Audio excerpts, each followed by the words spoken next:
మహానేత దివంగత వైఎస్ఆర్ మరణాన్ని తట్టుకోలేక మృతి చెందిన వాళ్ళ కుటుంబాలను షర్మిల 4వ రోజు కూడా పరామర్శిస్తున్నారు. ఇప్పుడు నాగమ్మ ఇంటి దగ్గర కొన్నూరులోని నాగమ్మ ఇంటికి వైఎస్ షర్మిల వచ్చారు. వాళ్ళ కుటుంబ స్థితిగతులు, ఆర్థిక వివరాలు, అదేవిధంగా వాళ్ళ ఎటువంటి పరిస్థితులు ఉందని వివరాలు తెలుసుకుంటున్నారు. మేమున్నామంటూ భరోసా ఇస్తున్నారు. వాళ్ళకి ఏదైతే నాగమ్మ ఉందో వాళ్ళ ముగ్గురు అన్నదమ్ములతో పాటు తల్లి, వాళ్ళ బాబు కూడా ఉన్నారు. వీళ్ళ కుటుంబ వివరాలు, వాళ్ళ ఆర్థిక స్థితిగతులు, వాళ్ళకి ఎటువంటి జగనన్న ఉన్నాడనే భరోసా వాళ్ళకు కల్పిస్తున్నారు. మొత్తానికి వాళ్ళ వివరాలతో పాటు వాళ్ళు ఏం చదువుకుంటున్నారు, ఉద్యోగం చేస్తున్నారు, ఏ కూలి పని చేస్తున్నారు, వాళ్ళ ఎటువంటి ఆదాయం వస్తున్నది, ఎలా బతుకుతున్నారు అనే విషయాలు తెలుసుకుంటున్నారు.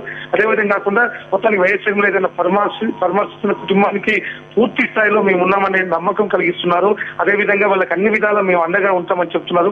ఎందుకంటే మహానేత వైఎస్ఆర్ కోసం ఇలా గుండె పగిలి చనిపోయిన వాళ్ళందరికీ కూడా ఇదే విషయం చెప్తున్నారు. మేము ఉన్నాము, జగన్ అన్న కూడా ఉన్నారు, మీ కుటుంబానికి ఏదైనా అవసరం అనుకుంటే మాకు తప్పనిసరి కాల్ చేయని అంటూ పర్సనల్ వాళ్ళ నెంబర్స్ కూడా వాళ్ళకి ఇస్తున్నారు. వాళ్ళు కూడా చాలా ఆనందం వ్యక్తం చేస్తున్నారు.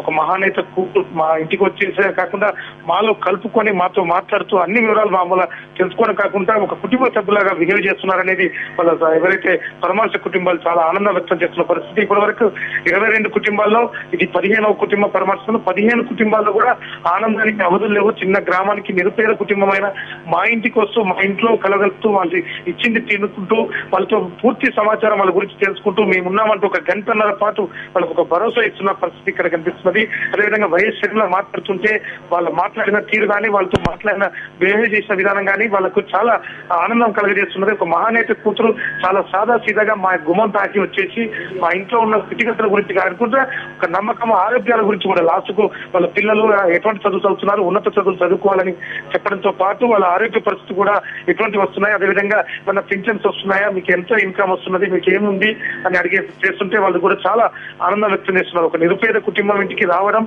అంతేకాకుండా ఎప్పుడో 5 సంవత్సరాల క్రితం ఒక మాట ఇచ్చిన ప్రకారం కూడా మా ఇంటికి గుర్తు పెట్టుకుని రావడంతో పాటు మా కుటుంబ స్థితిగతులు అడగడం అనేది వాళ్ళు చాలా ఆనందం వ్యక్తం చేస్తున్న పరిస్థితి కనిపిస్తుంది. గౌతమి, మొత్తానికి ఇప్పటికీ 15 కుటుంబాలు పరామర్శ చేశారు. అదేవిధంగా మరొక 7 కుటుంబాలు రేపటితో పూర్తి స్థాయిలో వైఎస్ షర్మిల యొక్క పరామర్శ యాత్ర ముగుస్తుంది. ఇప్పుడు మరికొద్ది సేపట్లో ఇక్కడి నుంచి జడ్చర్ల వెళ్తుంది. జడ్చర్లలో కూడా చాంద్ పాషా కుటుంబాన్ని పరామర్శిస్తారు. ఇప్పుడైతే ఇక్కడ చూడొచ్చు మన విజువల్స్ స్పష్టంగా వాళ్ళతో చాలా ఒక కుటుంబ సభ్యులాగా మాట్లాడుతూ వాళ్ళ పూర్తి వివరాలు తెలుసుకుంటూ ప్రతిసారి కూడా మీరు అధైర్యపడద్దు, మనకు మంచి రోజులు వస్తాయి, తప్పనిసరి మనకు మంచి పరిపాలన వస్తుంది, మీరు ఎటువంటి ఇబ్బందులు పడకండి, మీకు ఏదైనా సమస్య ఉన్నా స్థానిక లీడర్స్ తో కూడా వాళ్ళకు చేస్తున్నారు. వాళ్ళ స్థానిక లీడర్స్ ను కూడా తప్పనిసరి ఈ కుటుంబం వైపు ఒక ప్రత్యేకత చూపించండి.